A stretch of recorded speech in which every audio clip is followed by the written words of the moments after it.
As the Clone Wars began at the Battle of Geonosis, the clone troopers created on Kamino proved to be very effective allies for the Republic at many locations and battles around the galaxy. This brave and essential army of clone troopers was almost put to a very early end when the gene sample of Jango Fett was stolen from Kamino, threatening to end the clone army permanently. So I'm going to break down the day Jango Fett's DNA template was stolen and almost ended the war after only months of fighting. Before we get into it, make sure you chop the head of the subscribe button off just like Jango Fett's was at Geonosis. To begin the story, a very angry Master Obi-Wan Kenobi lands on the sprawling Tipoca city of Kamino, flanked by 2 clone troopers, and immediately makes contact with Taun We. Taun We greets the Jedi Master and tells him that it is good to see him again, before asking how he feels the clone army are performing so far in the war.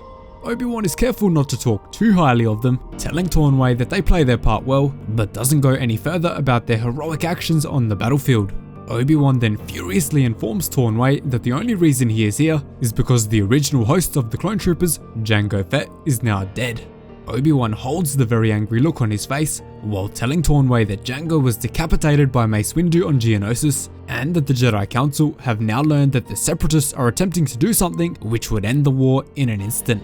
They have learned that the Separatists are planning to steal the Jango Fett gene sample and cut off the Republic's supply of clone troopers in a heartbeat, giving them absolutely no chance in the war.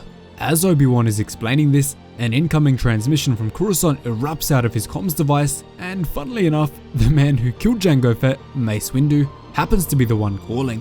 Mace Windu then tells Taun We and Obi-Wan that the Jedi Council have just learned that Dooku has hired a bounty hunter of the Zeltron species named Viana de Power to carry out the Savage mission. Mace also adds that he's had multiple encounters with this bounty hunter, and she is not to be taken lightly. And just as Mace Windu says this, Viana happens to enter the room and overhear Mace Windu's compliment. The pale bounty hunter slyly accepts Mace Windu's kind words before Obi-Wan rapidly ignites his lightsaber and the clone troopers ready their weapons. And to keep the tradition going, make sure you let me know what you would name these awesome black cloaked clone troopers down in the comments below. Following this, Obi-Wan begins the chase for this acrobatic bounty hunter, but she very quickly grabs one of the black cloaked clone troopers by the head and insults them by saying, "I hate to say it, but you guys all look alike to me," before using the trooper as a hostage and shooting the other clone trooper with his own brother's blaster. Such a tragic end for this brave soldier. As Viana does this, she has a small flashback to her childhood on the planet Zeltros, which is home to the Zeltron species, known for their bright crimson skin tones. Because of this, she was badly teased as a pale-skinned monster for being so different. We also learn that this species are able to sense the emotions of other sentient beings, meaning Viana knows just how worried Obi-Wan is about this situation. Obi-Wan then demands that she let go of the clone trooper, but she absolutely trolls the master of trolling himself and tells him, "Well, you can always make more," before adding, "Oh wait, I guess not," as she holds up the Jango Fett genome in front of Kenobi.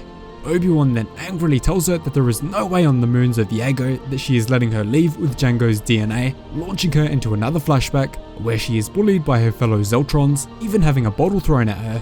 From this flashback, we also learn that Zeltros is known as the party planet because members of this species just don't stop partying.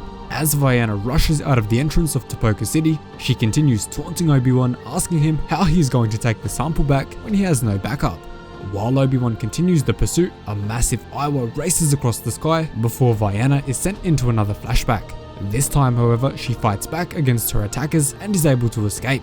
Obi-Wan then continues begging for the canister, but the pale bounty hunter pulls her blaster on Kenobi, forcing him to deflect her shots. As this happens, Viana calls out the Jedi Order, saying, "Leave it to the hypocritical high moral standards of the Jedi to create an army to do their dying for them. Though I wouldn't expect your Jedi cult to comprehend the significance of being a unique individual." As she does this, she is again thrown back to her childhood as the most unique on her entire planet. Following this, Obi-Wan tears her to shreds, asking how being the most unique Zeltron has worked out for her so far. Viana then pulls out an awesome light whip and wraps its yellow plasma around Obi-Wan's blade. Obi-Wan then goes even further, telling her, "I know it made you an outcast, drove you down the assassin's path. You merely traded one lonely existence for another." Viana then tells Obi-Wan to stop his useless analysis, knowing that Mace Windu is the one who gave him all the information about her. This then brings a wide grin to her face, as she is very happy to know that Mace Windu has been thinking about her. Mace Windu and this bounty hunter definitely have a history. Moments after, Obi-Wan is able to slice Viana's yellow light whip right out of her hands, giving her more flashbacks of her previous failures, but Obi-Wan is relentless and once again demands that she hand over the canister. Of course, she refuses, and the two begin wrestling deep under the oceans of Kamino before Viana activates a switch on her arm, lowering down a rope and allowing her to escape. The bounty hunter manages to escape Obi-Wan's grasp, but he very quickly chases her, again snapping her into more flashbacks of her troubled past. As Viana looks down at Obi-Wan from her escape vehicle, she taunts him, telling him that it's been fun, but she has a delivery to make. This again triggers another flashback, where we learn that when a Zeltron is deprived of love, they will resort to violence, and bounty hunting is a good way of releasing that violence. Unfortunately for Viana, her threat is empty, as Obi-Wan has somehow managed to pull the Jango Fett DNA sample from her grasp, leaving her speechless. Obi-Wan then calls out her failure, forcing her into more flashbacks of her teary past. Mysteriously, she admits that for Count Dooku this is a massive failure, but for her, not so much. This confuses Obi-Wan greatly, but he quickly moves back inside the main building, where he asks Taun We for a towel. Taun We then tells Obi-Wan that she tried to stop him from chasing the pale bounty hunter, but Obi-Wan is very confused by this, asking, and why is that? After all, she did steal the genetic material. Taun We is somehow surprised by this, but she goes on to tell him that Viana had one more reason to be on Kamino. Viana met with Taun We to place an order for one single unaltered clone, a clone of herself. She knew that she would never be able to find love as the one very pale member of her species, so she created a clone of herself to live as her daughter, just like Jango did with Boba. And to end the story, Taun We asks Obi-Wan if she should cancel the order, but Obi-Wan, being the man of honor that he is, says no, let the order go through, none of us should have to be alone. Truly awesome from Obi-Wan there, feeling empathy for her, despite her almost trying to kill him multiple times, and almost putting a permanent end to the clone army. But let me know if you agree with Obi-Wan's decision.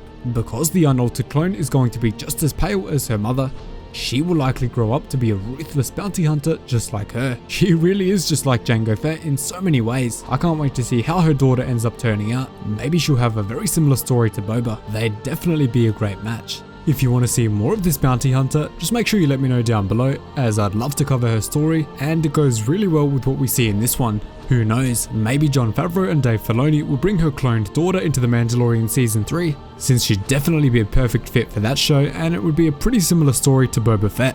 I'd love to see how she feels about being a clone, just like Boba was to Jango.